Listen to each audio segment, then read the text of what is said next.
喺一個星光燦爛嘅夜晚，阿鋪仲喺寫字樓對住疊厚到好似腸咁嘅文件發愁。佢雖然係法律超人，但有時都會覺得好累。呢個時候，白紙姐着住一套傘令令嘅長裙，好似仙女咁出現喺窗邊。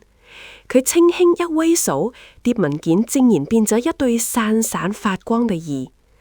阿鋪，放低本法典，同我一齊去睇下真正嘅魔法啦。白紙姐把聲好溫柔，但好有威聲。佢哋坐喺嗰對文件椅上面，飛越咗維多利亞港。白紙姐話：世間最勁嘅法律唔係寫喺紙上面，而係寫喺心入面。嗰個字叫愛。阿鋪聽完，心入面嗰啲壓力全部散晒。佢哋喺月光下面跳咗一隻舞，成個中環都好似變成咗佢哋嘅舞台。最後，佢哋慢慢降落返屋企，手牽手進入咗甜美嘅夢鄉。呢個故事話俾我哋聽，無論外面世界幾醜，只要有知聲人喺身邊，心靈就係最強大嘅庇護。